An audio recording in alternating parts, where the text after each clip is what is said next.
For every great sports car out there, someone, somewhere is trying to make it go faster, corner like Senna's McLaren, or stop like an F-16 on the deck of the Nimitz. We're not talking about your buddy bolting a supercharger onto his Camaro and calling himself a tuner. We're talking about master craftsmen, engineers, and drivers creating something that is faster, better, and prettier than the original designers could have ever dreamed. Through the car show, the smoking tire, and sheer luck, I have been able to drive some of the world's most amazing performance cars. But now we're going to turn it up a notch. We're going to take you guys to the far corners of the aftermarket where horsepower, handling, and style come together, where even a jaded car nut like me has to stare and beg for those keys. So do me a favor, sit back, pull up a chair, turn up the volume. Welcome to my little piece of the Drive Network. Ladies and gentlemen, this is Tuned.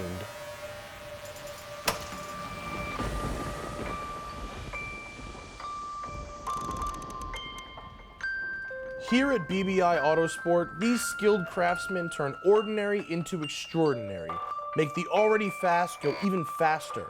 But what's always impressed me the most about their work is how much BBi can change a car without screwing it up. They know the meaning of the word balance, and nothing says balance better than this.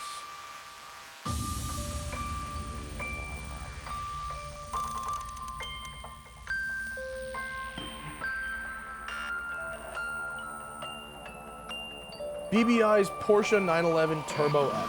The goal? Build a no-limits racing car for the street. A car that can handle track duty like an RSR, roll up to a valet in style, and take the kid to soccer practice. A car without compromise. This right here is what I think I will be driving. But Tim? Matt? What's happening, bro? How you doing, man? Owner, Tim Barisha, BBi Autosport. Tell me about this whip. What do I need to know? The customer who came to us, he said that he wanted a GT2 RS that was all-wheel drive, PDK transmission. Okay. We did our best. All right, well, let's figure out if you did your best. All right, enjoy yourself.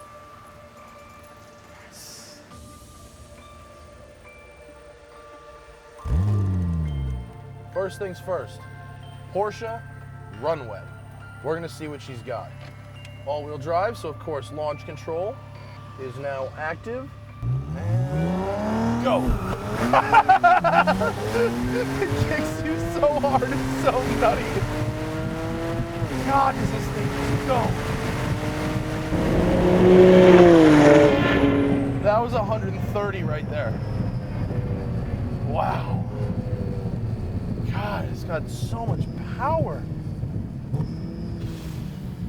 It makes your palms sweat like in 5 seconds. It's ridiculous. And I just did 0 to 130 in just over 10 seconds. Apparently, the engine modifications work just fine. So now that we've established that, let's go to the hills and see how it handles. Porsche is an interesting company. I mean, they build brilliant driving cars, but unlike, say, Ford with the tuner-friendly Mustang, they don't particularly like people fiddling with them. And I kind of know why. It's because a lot of people really overdo it.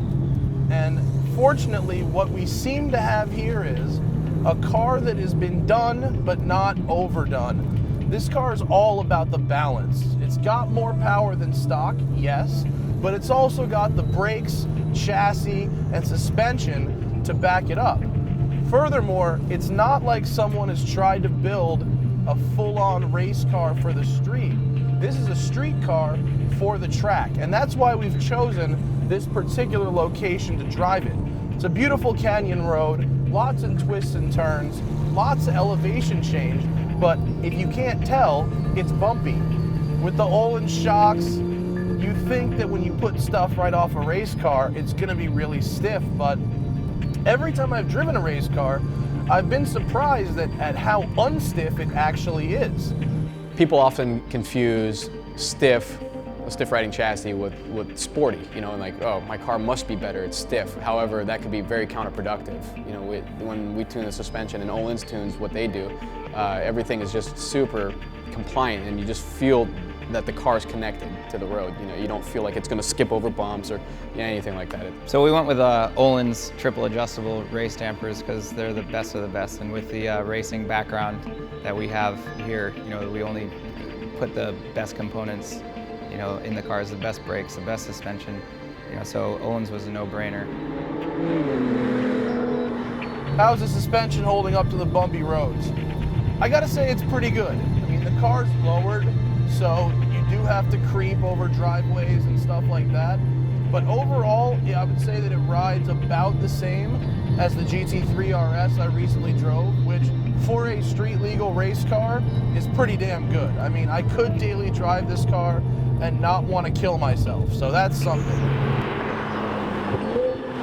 In order to get the feel that we wanted out of the chassis, we got rid of the rubber bushings, replaced them with spherical bearings. The big thing that we did is we widened the front track by 20 millimeters with our kit that we developed that spaces the axles out. Instead of knocking the camber in at the top, what we did is we stood the camber up and then knocked the bottoms out. So you get that wider track up front, more bulldog feel.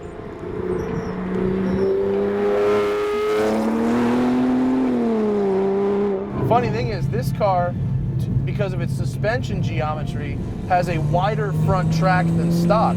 Well, the wider front track is actually much closer to what Porsche's done with their new 911. So they sort of, I don't know, predicted that, I guess. Porsche has given us an awesome canvas time and time again. From the 964, I remember reading an article saying that there's no way that they're going to be able to make a car better than that. Then the 993 came out. Then they're like, okay, there was no way they're going to do a car better than that. Then the 996 Cup car came out.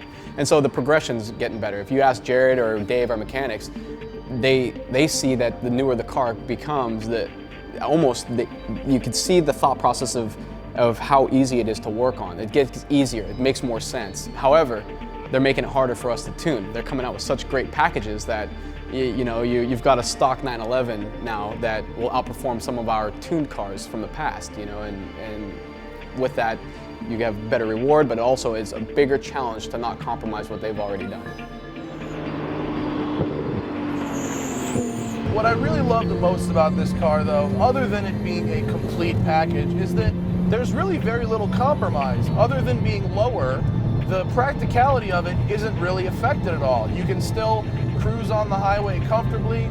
You can still use the silly back seat if you wanted to. You know, you can put it in automatic if you get stuck in traffic. There's not a whole lot of compromise. It's not so loud that I have to yell at you.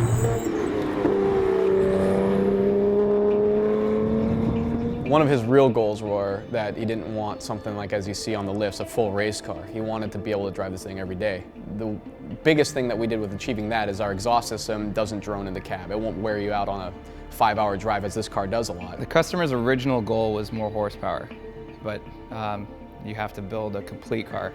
So it quickly evolved to doing a lot of suspension tuning and lightweight body components.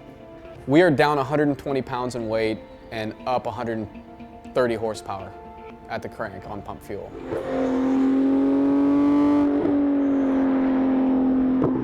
But there's a lot more than just horsepower. Horsepower sells, but there's a lot more to the driving experience. You know, that it's got to brake well and it's got to have the chassis, you know, built around it and built around what the customer wants. It's like when we were doing the ALMS racing, sure, everyone's running an RSR, you know, or a 458, but you can still make that RSR quicker than the other RSR when you build the car and tune the chassis around the driver, which is exactly what we do for our customers here.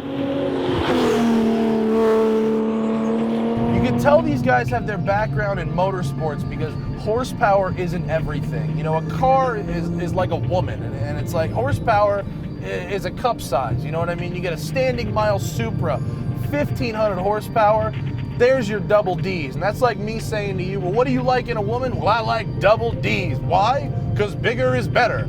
Well, what about her face? What about her personality? What about her legs? Does she have half a brain? This car is the legs, the personality, the brain. It's not just big old double Ds. It's more like a nice, firm C-cup with legs and an ass to match.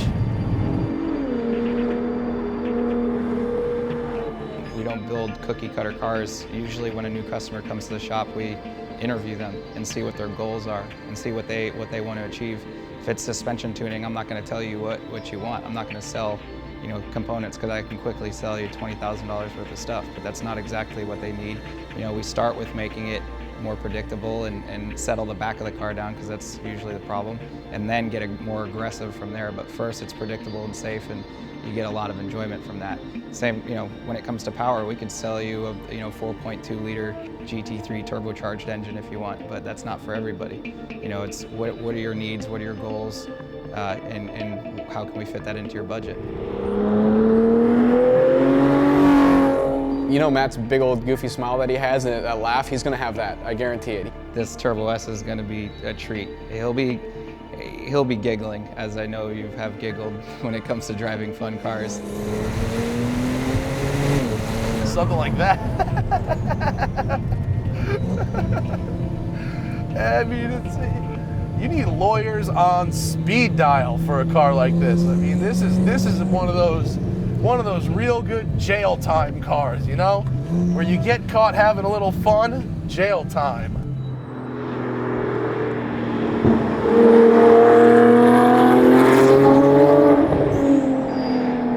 Got to give a big thank you to the guys at BBi for tossing me the keys to a car that, quite frankly, has been properly tuned.